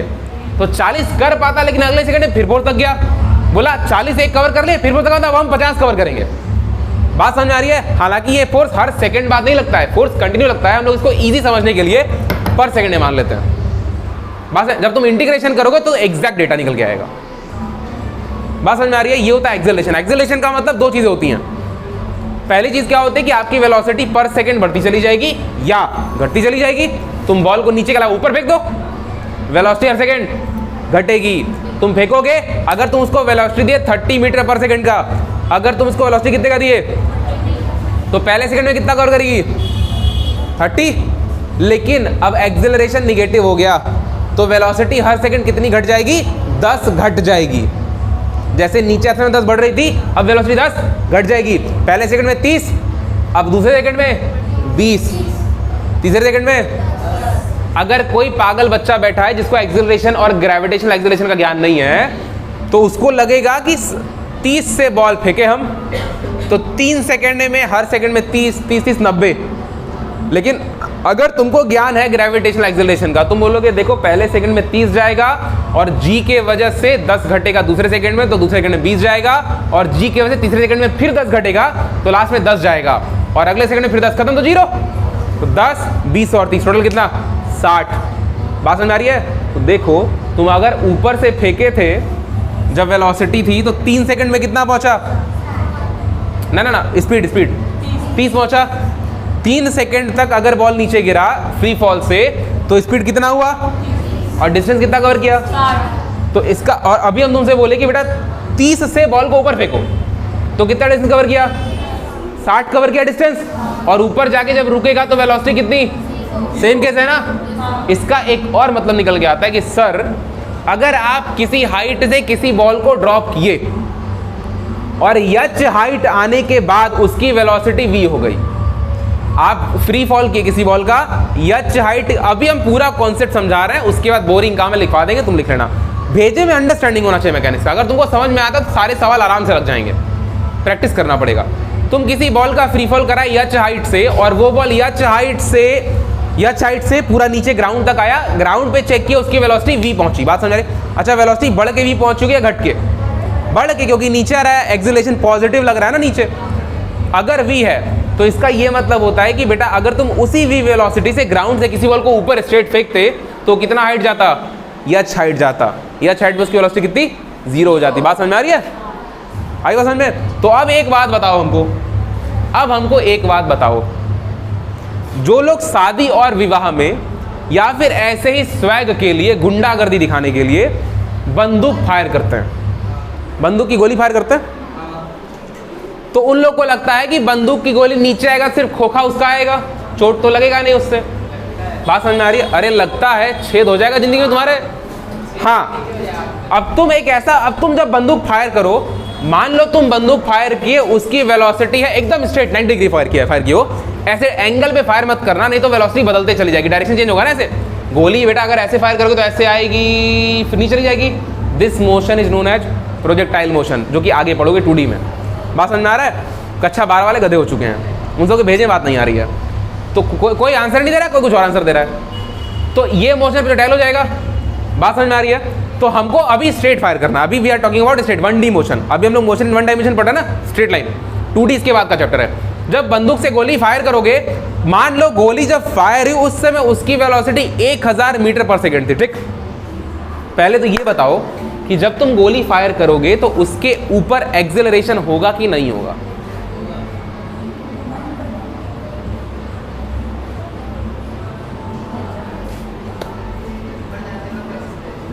एक्सेलरेशन होगा। अच्छा अच्छा अच्छा, जब गोली ऊपर जा रही है तो एक्सेलरेशन है कि नहीं? मतलब यहां से ज्यादा जो ऊपर गई तब एक्सेलरेशन होगा कि नहीं होगा? अच्छा, कहां से पहला एक्सेलरेशन कहां होगा? कितने लोगों को लग रहा है कि ट्रिगर जब दबाएंगे उस समय एक्सेलरेशन होगा उसके पास में? बेटा सुनो, जो बॉडी फोर्स लगाती है कांटेक्ट में रह करके, जैसे ही कांटेक्ट से चीजें छूटती हैं फोर्स खत्म। अरे फोर्स तो ये लगा रहा था ना, मान लो ट्रिगर है, ये गोली है, धक्का दिया इसको ऐसे, तो जब तक ये धक्का दे रहा था तब तक तो फोर्स था, लेकिन जब गोली बंदूक से बाहर छोड़ो, नली में जब गोली आती है ना, वहां से फोर्स खत्म हो जाता है। जब तक ट्रिगर्स के कांटेक्ट में रहता है तभी तक वो ढकेलता है उसको, तो फोर्स तो वहीं खत्म हो गया क्योंकि कांटेक्ट वहीं खत्म, वो आगे ऊपर चला जाता है। तो गोली का कांटेक्ट खत्म हो गया तो फोर्स खत्म। तो अब गोली अपने हिसाब से ऊपर जाएगी, तो क्या गोली के ऊपर कोई प्रकार का एक्सेलरेशन है? है, अर्थ का एक्सेलरेशन। जब गोली अरे बॉल जब ऊपर फेंके तो नीचे खींच रही थी अर्थ, तो जब गोली आप नहीं खींचेगी, क्यों? गोली छोटे से नहीं खींचेगी, बड़ा धरती माता है, चाहे छोटी चाहे बड़ी, सबको बराबर प्यार है ना। तो जब गोली बाहर निकलेगी तो उस पर एक्सेलरेशन लगेगा, अर्थ नीचे खींचेगी। अब एक बात बताओ, इस वाले केस में जितने वेलोसिटी नीचे अटेन किया था आने के बाद, अगर तुम उतनी वेलोसिटी से ऊपर फेंके होते, अगर इसको रिवर्स करो, वेलोसिटी से फेंको, ऊपर गया, रुका, फिर नीचे आएगा, तो अगर मान लो ये नीचे आए तो इसकी वेलोसिटी कितनी? वापस इतनी हो जाएगी। कोई बॉल फेंके 10 मीटर पर सेकंड से, बॉल गई 0, फिर बढ़ते बढ़ते यहाँ पे कितना? 10। अगर तुम कोई बॉल फेंके 1000 मीटर प्रति सेकंड से, तो ऊपर गया तो यहाँ 0, वापस आए तो फिर कितना? 1000। एक बात बताओ, जब गोली तुम फायर किए, अगर उसी गोली को सामने से ऐसे ठाक मत मान लो, तो किसी को मार दो, तो हम ही को मार दो, सामने से मारोगे अगर, आदमी दांत ही बोल लेगा। अगर वही गोली ऊपर मारोगे तो तुम ताकोगे। अब मान लो गोली आई, कैसे आएगी? गोली नहीं आएगी, तो बेटे वो तो तुम्हारा निशाना खराब है, इसलिए डायरेक्शन गड़बड़ है, तो गोली आसमान चल जाएगी। नहीं, अगर गोली एकदम ऊपर मारे, एक समय तक तो सर मैक्सिमम जा करके नीचे तो आएगी नहीं। तो वही तो हम भी कह रहे हैं, नीचे आएगी ही, तुम ताक रहे ऊपर, गोली मार के आ रही आ रही आ रही आ रही आ रही आ रही, तो क्या गोलियां दिखेगा? आ रहे हैं हम, आज लो जी हम आ गए हैं। खोखा खत्म हो जाता है। खोखा नहीं बोलते हैं उसको, खोखा खत्म हो जाता है। खोखा माने करोड़ होता है गुंडई की भाषा में। सुनो क्या होता है, मेरी बात समझो, वहां पे एक बात का अंतर हो जाता है। किस बात का अंतर होता है, तुम ये बात समझो। देखो, सबसे पहली बात कि जब इस केस में वेलोसिटी उतना ही अटेन करेगी बॉडी, लेकिन अगर तुम गोली मारे हो तो गोली में क्या होगा कि गोली में बारूद भरा होता है, वो बारूद जल जाता है और गोली बहुत दूर तक चली जाती है। जब गोली रिटर्न आती है तो गोली का बारूद जो है बहुत सारा बाहर निकल चुका होता है, तो गोली का मास कम हो जाएगा। लेकिन कितना ही कम होगा, नीचे आई कुछ तो वेलोसिटी रहेगी ना। अगर तुम 1000 मीटर पर सेकंड से गोली को ऊपर मारे थे तो आते समय चलो मान लो 200 मीटर पर सेकंड, तुमको पता है 200 मीटर पर सेकंड मतलब कितना? एक सेकंड में 200 मीटर। हम जब किसी को थप्पड़ मारते हैं तो 15 मीटर पर सेकंड से मारते हैं। आ रही बात समझ में? ऊपर से नीचे कहाँ, यहां घुसेगी गोली, कहां निकलेगी? हैं? क्या कितना तेज? बेटा वो तो आपके बैरल पे डिपेंड करेगा, आपके पिस्टल पे डिपेंड। हम यहाँ पे ना, सुनो, हम यहाँ पे गोला बारूद नहीं सिखा रहे पे, हमारी थप्पड़ वाला तुम जितना जोर से मार सको, क्योंकि गोली इधर उधर कहीं गिर जाती है, गोली लगती है, गोली रिटर्न आती है, लोग मरते भी हैं। पेपर में पढ़ी हो कभी? खुश होकर के दूल्हे राजा ने चलाई, नहीं, खुश होकर के दूल्हे फूफा ने चलाई गोली, गोली वापस आके लगी दूल्हे को। ऐसा होता है। और कभी कभी क्या होता है कि लोग गोली चला देते हैं झटके में, और गोली स्टील से मतलब ऐसे लड़ करके वापस आ जाती है। लॉ ऑफ रिफ्लेक्शन, फिजिक्स नहीं पढ़ा था आदमी गोली चलाने वाला। गोली एंगल ऑफ इंसिडेंस 30 डिग्री पे गई और 30 जाके किसको लगी? दूल्हे को। ठीक है, ये काम नहीं करना चाहिए, शौकीनी के लोग करते हैं। ये काम तभी करना चाहिए जब दूल्हा, बारात और घर वाले किसी को अपनी जिंदगी से प्रेम, बात समझ में आ रही है? तो उस केस में गोली छोड़ देना चाहिए। ठीक है, तो ऐसा नहीं करना चाहिए।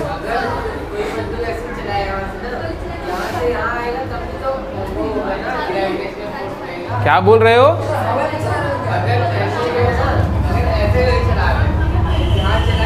बेटा अभी तुम आगे पढ़ोगे, फोर्स पढ़ोगे, तो परपेंडिकुलर फोर्सेस एक दूसरे को कोई मतलब नहीं होता उनसे। गोली इधर जा रही है, इधर का फोर्स पे कोई असर नहीं डालेगा। परपेंडिकुलर फोर्सेस एक दूसरे से रिलेशन नहीं रखते।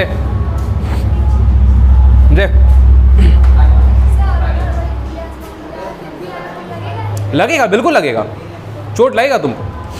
9 mm की गोली उठा लो, बड़ी वाली होती है 9 mm की गोली, तुम लोग देखे भी होगे, उससे गोली मारो शॉट। अरे कहीं पिक्चर देखे होगे, बड़ी गोली नहीं होती है, भरते हैं, कड़क कड़क कड़क मारते हैं। हाँ 9 mm बड़ी सी गोली होती है। धीरे बोलोगे तो भी हम सुन लेंगे। एक तो वो सब ऐसे चिल्ला रहे हैं, वो सब उधर गाना वाले, वो डीजे बैंड बाडा पार्टी जो भी है। तो क्या है कि 9 mm की गोली से मारो ऊपर, गोली जाएगी। गोली कितनी खाली होगी?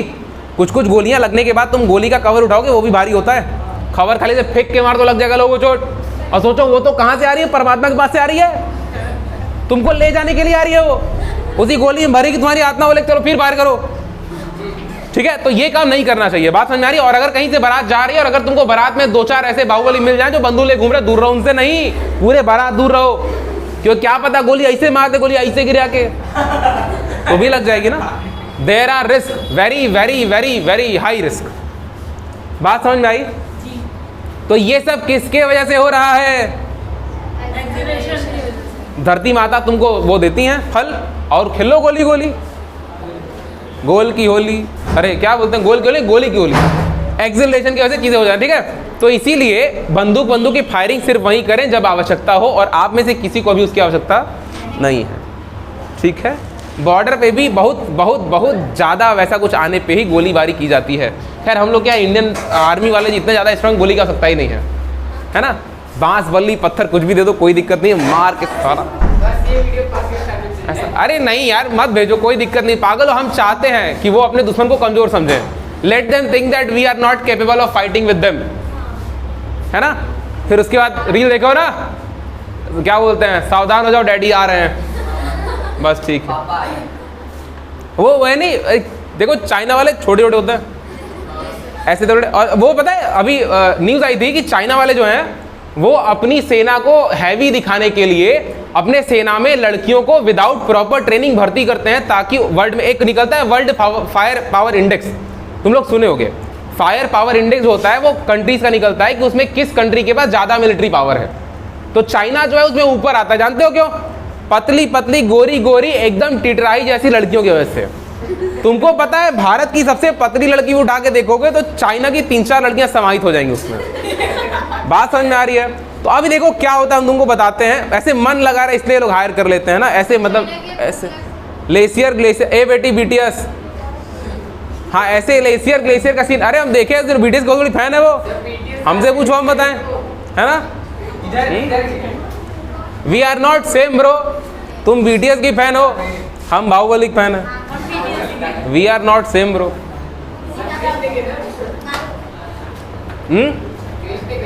बेटा तुम भगवान के फैन नहीं हो सकते, समझ रहे हो? भगवान तुम्हारे अंदर बसते हैं, तुम उनके फैन कूलर AC नहीं हो सकते। फैन तुम हो सकते हैं ETS प्राणी, BTS प्राणी, और 2-3 और ग्रुप्स हैं पूरे world wide, they are working very good. अच्छा है ना, वो लोग अपना बिजनेस चला रहे हैं, दे आर वेरी टैलेंटेड। वो लोग क्या, ब्लैक पिग, अच्छा ठीक है, मतलब यही बात है, they are talented, they are growing their business, they are famous world wide. अगर इतना ही ज़्यादा तुम्हारे अंदर चुल मचा हुआ है, तुम भी फेमस होकर दिखाओ, तुम्हारे पास सब कुछ है ना। कुछ लोग BTS वालों को, हम BTS के सपोर्टर नहीं है, हम बस इतना बात बोल रहे हैं। कुछ लोग BTS वालों को उल्टा सीधा बोलते हैं, लड़की की तरह दिखता है, गोरा है, ये करता है वो करता है। तुम्हारे पास गोरैया नहीं है, क्या कर लो लड़की की कुछ लोग तो ऐसे हैं, ये वाले कुछ लोग तो ऐसे हैं दे आर सर हम बता रहे सर क्या बोलते हैं। There are certain people who are genetically like that, ठीक है। तो वो टैलेंट है तुम्हारे पास, आप अपने कमी को कमी क्यों मानते हैं? Express those weaknesses, express those lackings as your talent. आप अपने कमी को एक टैलेंट की तरह उभारिए। बात समझ में आ रहा है? तो वो लोग उभार रहे हैं, तुम भी उभारो। चाइना में वो लोग क्या करे, सोचो लड़कियों का आर्मी भर्ती कर दे रहे ताकि सेना, अब तुम सोचो कि भारत का एक जवान, पता है हमको डर लगता है कभी कभी भारत वाले हार ना जाए।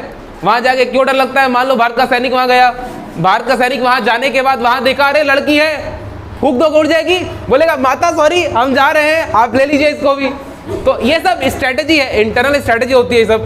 बात समझ में आ रही है? फायर पावर इंडेक्स की वजह से पता है क्या होता है? इंडेक्स में अगर आपका नाम ऊपर आता है तो आपको कई जगह की सीट मिल जाती है ना। नेटो यूएनओ वगैरह में आपको बहुत अच्छा रैंकिंग मिलता है, इस सब का फायदा होता है।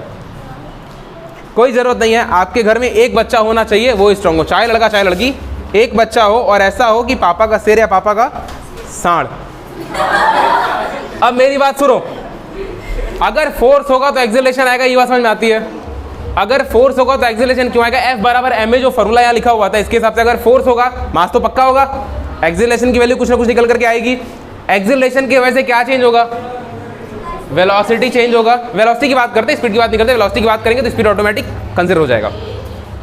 अगर फोर्स होगा एक्सेलरेशन चेंज होगा, अगर एक्सेलरेशन चेंज होगा तो वेलोसिटी चेंज हो जाएगी। बात समझ में आई? ठीक है, तो अब थोड़ा सा लिखना शुरुआत करो, लिखो लिखो बेटी, तुम भी लिखो।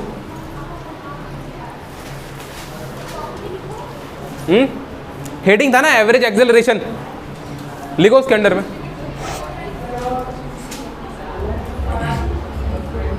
हम चाहते हैं पूरे इंडिया में से दो प्रकार के लोग रहें, लिटरली बता रहे, दो प्रकार के लोग रहें। मतलब बच्चों को दो प्रकार का होना चाहिए, या तो तुमको डिफेंस से प्रेम होना, मेल, अरे जेंडर डिस्क्रिमिनेटर। बच्चों को दो प्रकार का होना चाहिए, या तो आपको डिफेंस से बहुत प्रेम होना चाहिए, बाकी जो आप साइड से काम करते करिए, नाचना गाना घूमना फिरना खेलना कूदना, एवरीथिंग इज लाइक कंसिडरेबल। पहली बात, या तो आपको डिफेंस से प्रेम हो।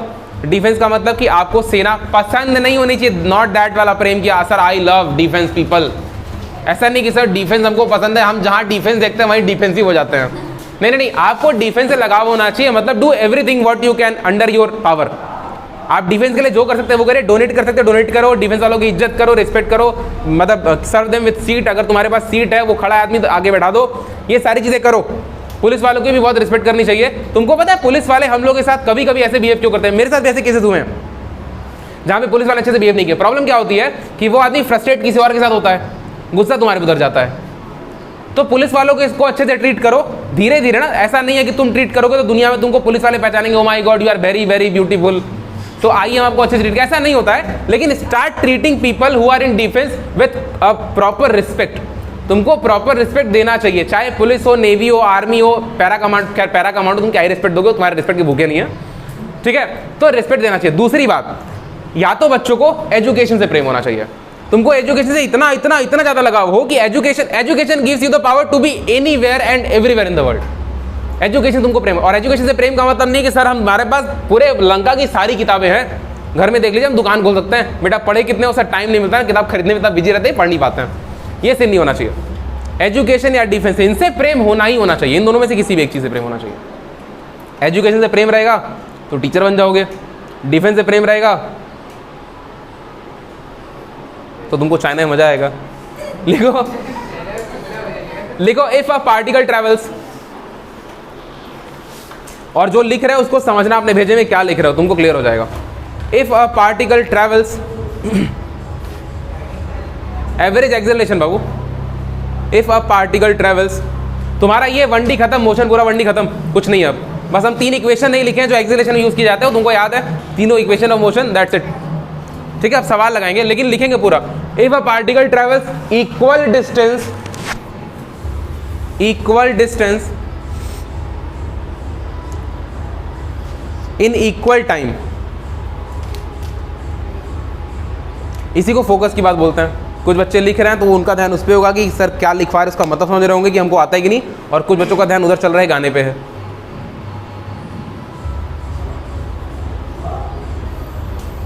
देखो हमको सॉरी बोलेगे कुछ थोड़े होगा, हम कहा अगर तुम सॉरी बोल रहे हो हमको, if a particle travels equal distance in equal time, comma लगाओ, the particle is in uniform motion, the particle is in uniform motion. बात समझ में आ रही है?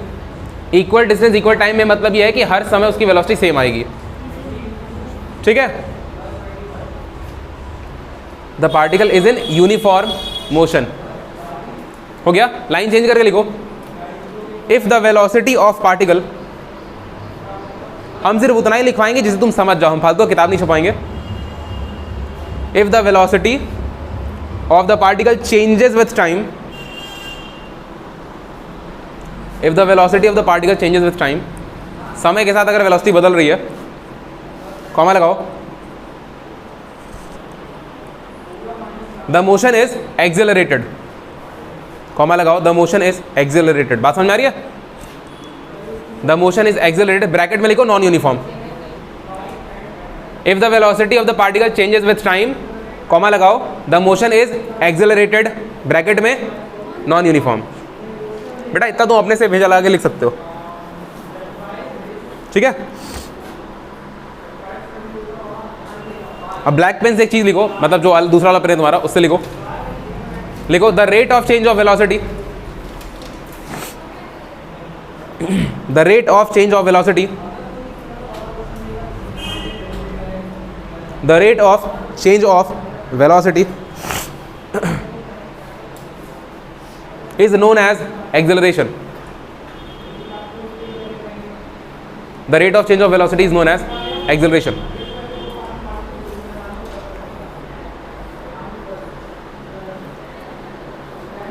हो गया। एक छोटा सा फिगर बनाते हैं, ये तो समझ जाओगे। जब भी मोशन यूनिफॉर्म होगा तुमको सिर्फ एक फॉर्मूला यूज करना है, हम बता चुके कई बार। वो फॉर्मूला क्या है जो अभी तक यूज करते आए हो?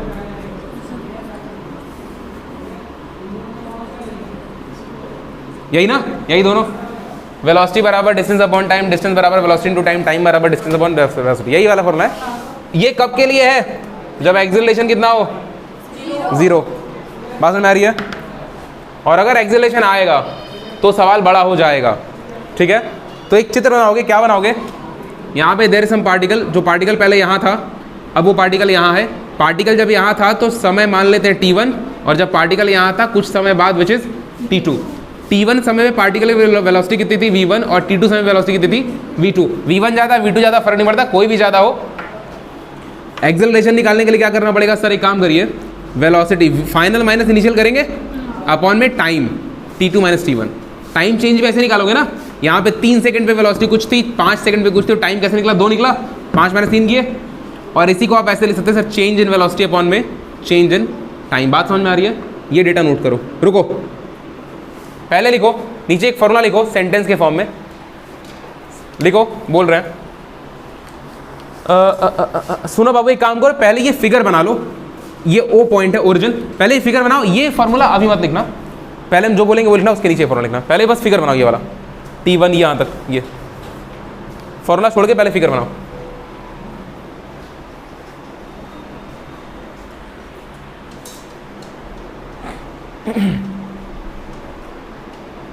हो गया। अब उसके फिगर के नीचे लिखो, जो फॉर्मूला बोल रहे हैं वो लिखो। लिखो एवरेज एक्सेलरेशन बराबर, एवरेज एक्सेलरेशन बराबर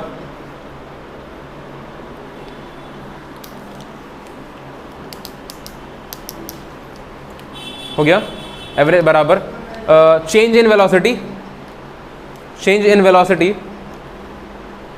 अपने से अभी कोई सिंबल मत लगाना, जितना बोले सिर्फ उतना लिखो। Change in velocity divided by time interval, divided by time interval. थोड़ा सा और कॉपी बचा लेती, अरे नहीं, वो गंदा साल भर का खर्चा निकल जाता। गंदा हो जाता। गधा गई। क्या है?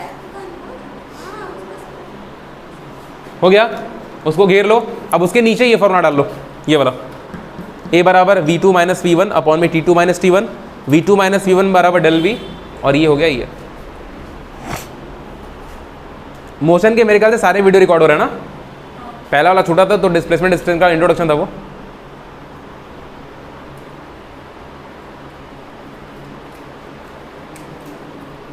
फॉर्मूला नोट करो। हो गया? बात समझ में आई? अच्छा हाँ, एक और बात, कहीं कहीं पे ये ए के ऊपर बार लगा होता है, दिस इज नॉट वेक्टर, बार लगा होता है, इसका मतलब क्या होता है पता है? एवरेज। तुम मीन निकालते हो, याद है? एक्स बार, तो उस बार का मतलब एवरेज होता है, ये मीन एक्सेलरेशन है। अच्छा एक बात और, जो तुम फॉर्मूला लिखे हो एवरेज एक्सेलरेशन वाला, उसमें तुम क्या लिखे हो नीचे? Time interval. वो टाइम इंटरवल का मतलब टाइम गैप है, वो कितने टाइम का गैप है जितने समय वेलोसिटी चेंज हुई है। बात समझ में आ रही है? t बराबर 0 से अगर मान लो तुमसे बोलते हैं कि वेलोसिटी t बराबर 0 समय पर 3 मीटर पर सेकंड थी, t बराबर 2 सेकंड पर वेलोसिटी 3 मीटर थी, t बराबर 6 सेकंड पर वेलोसिटी 5 हो गई, तो टाइम इंटरवल कहाँ से कहाँ तक का लोगे? 2 से लेकर के 6 तक का, 2 से लेकर 6 तक का टाइम इंटरवल लोगे और वेलोसिटी 3 से 5, मतलब 5 - 3 करोगे। बात समझ में आ रही है? तुमको एक्सेलरेशन निकालने के लिए पूरा टाइम नहीं लेना है, ध्यान रखना, क्योंकि सवाल ऐसे आएंगे, कुछ दूर तक वेलोसिटी कांस्टेंट रहेगी, फिर एक्सेलरेशन हो जाएगा। बात समझ में आ रही है? तो कांस्टेंट जितने दूर तक रहेगी, एक्सेलरेशन निकालने के लिए वो टाइम नहीं लोगे, वो टाइम तुम बाकी कैलकुलेशन करने के लिए यूज करोगे, जिसके साथ देखा जाएगा। एक्सेलरेशन निकालने के लिए सिर्फ इन्हीं दोनों वेलोसिटी को ले लो ना, जो वेलोसिटी में गैप आया, तो टाइम भी कहां तक का लोगे? क्योंकि तुमसे होता है कि सर 3 से 5 का गैप आया वेलोसिटी में, तो वो कितने समय में आया? क्या 3 से 5 का गैप पूरे 6 सेकंड में आया क्या? नहीं, क्योंकि सर 0 से 2 सेकंड तक तो वेलोसिटी 3 ही है, 2 सेकंड के बाद गैप आना शुरू हुआ है। बात समझ आ रही है? इसलिए नीचे टाइम इंटरवल, वो इंटरवल का मतलब है कि जहां से जहां तक वेलोसिटी चेंज आ रहा है।